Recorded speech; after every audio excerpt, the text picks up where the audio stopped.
आपको पता है कि मैरिज लाइफ सिर्फ पति पत्नी का रिश्ता नहीं, सोचिए इस पर। स्ट्रॉन्ग और लविंग मैरिज लाइफ सिर्फ पति पत्नी का रिश्ता नहीं होता, बल्कि उसका सीधा असर हमारे बच्चों के मन पर, व्यवहार पर और फ्यूचर पर पड़ता है। हेलो पेरेंट्स, मैं हूं Navita Jha, positive parenting coach. आज आप लोगों को बताने वाली हूं कि मैरिड लाइफ हमारे बच्चों पर कितना असर डालती है और कैसे असर डालती है। तो चलिए शुरू करते हैं। पहला, जब पति पत्नी लड़ रहे होते हैं, बच्चे अंदर से टूट रहे होते हैं। जब माता पिता बच्चों के सामने लड़ रहे होते हैं तो बच्चा कहीं ना कहीं डरा हुआ, सहमा हुआ सा फील करता है और वो सोचता है कि ये लड़ाई क्या मेरी वजह से हो रहा है, इस फाइट को क्या मैं रोक सकता हूँ।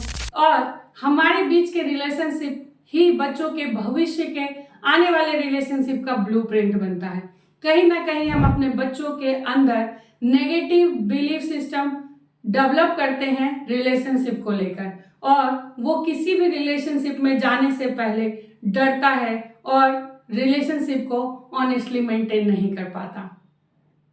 दूसरा, जब मम्मी पापा टीम बनते हैं, जब बच्चा देखता है कि मम्मी पापा टीम बनकर काम करते हैं, मम्मी किसी बात के लिए पापा को सॉरी बोलती है, पापा किसी गलती के लिए मम्मी को सॉरी बोलते हैं, दोनों एक दूसरे को थैंक यू बोलते हैं, हग करते हैं, एक दूसरे के साथ टीम वर्क काम करते हैं, एक दूसरे के साथ अच्छा व्यवहार करते हैं, तो बच्चे भी इमोशनली स्ट्रांग बनते हैं और अपने आप को सेफ फील करते हैं। और हम कहीं ना कहीं अपने बच्चों के बिलीफ सिस्टम को पॉजिटिव बनाते हैं रिलेशनशिप को लेकर। जब वो भी आने वाले समय में फ्रेंड्स और अपने पार्टनर के साथ रिलेशनशिप निभाता है तो वो बहुत स्ट्रांग होता है और टीम वर्क के साथ होता है।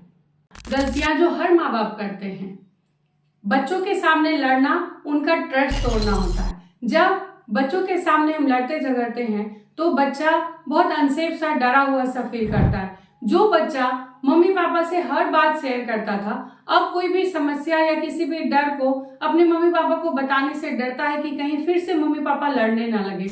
ऐसे बच्चे सोशल विड्रॉल कर लेते हैं, ज्यादा सोशल नहीं होते हैं, लोगों के साथ घुलना मिलना उसे अच्छा नहीं लगता, क्योंकि घर पर पूरे टाइम मम्मी पापा लड़ रहे होते हैं, जिसकी वजह से उसे एंजाइटी फील होती है।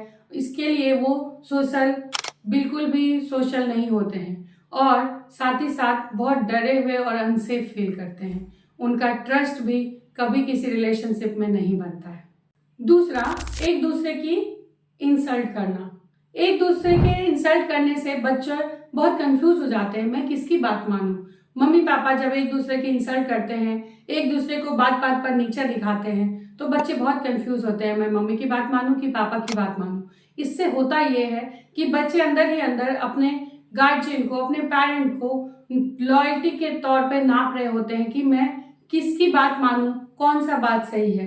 क्योंकि कई माओं को आपने देखा होगा ये बोलते कि पापा को पेरेंटिंग का क्या पता, और कई पापा को भी सुना होगा कि मम्मी को इस बात की क्या जानकारी कि कैसे रखना है। तो ऐसे में बच्चे बहुत कंफ्यूज होते हैं, उनका लॉयल्टी कन्फ्लिक्ट हो जाता है और वो किसी भी रिलेशनशिप में जाने से बड़ा घबराने लगते हैं कि वो भी डिसरिस्पेक्ट करेगा।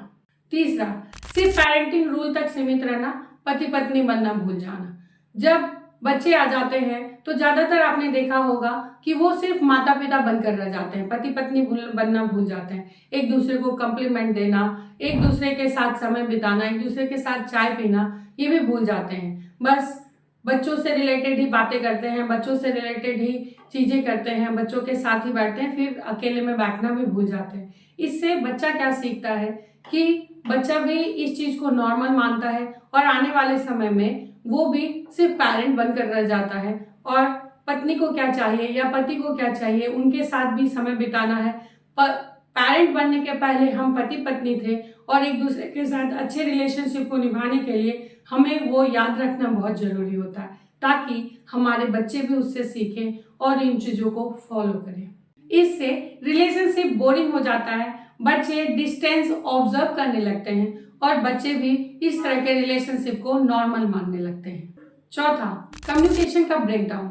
जब पति पत्नी एक दूसरे के साथ ज्यादा बात नहीं करते हैं, किसी काम को करवाने के लिए ताना मारते हैं, एक दूसरे पर चिल्ला देते हैं या गुस्सा करके किसी चीज को बोलते हैं, तो वही चीज बच्चे में भी दिखने लगता है। बच्चा भी उस चीज को ऑब्जर्व करता है और बच्चा भी अगर पापा ज्यादा चिल्लाने में मम्मी को बार बार डिसरिस्पेक्ट करते हैं, मम्मी पे चिल्ला देते हैं, मम्मी की हर बात काटते हैं, तो बच्चे भी उस चीज़ को ऑब्जर्व करके बच्चे भी मम्मी पर चिल्लाना, गुस्सा करना और उन चीज़ों को रेगुलर करना और अपनी बातों को इसी तरह से रखना सीखता है।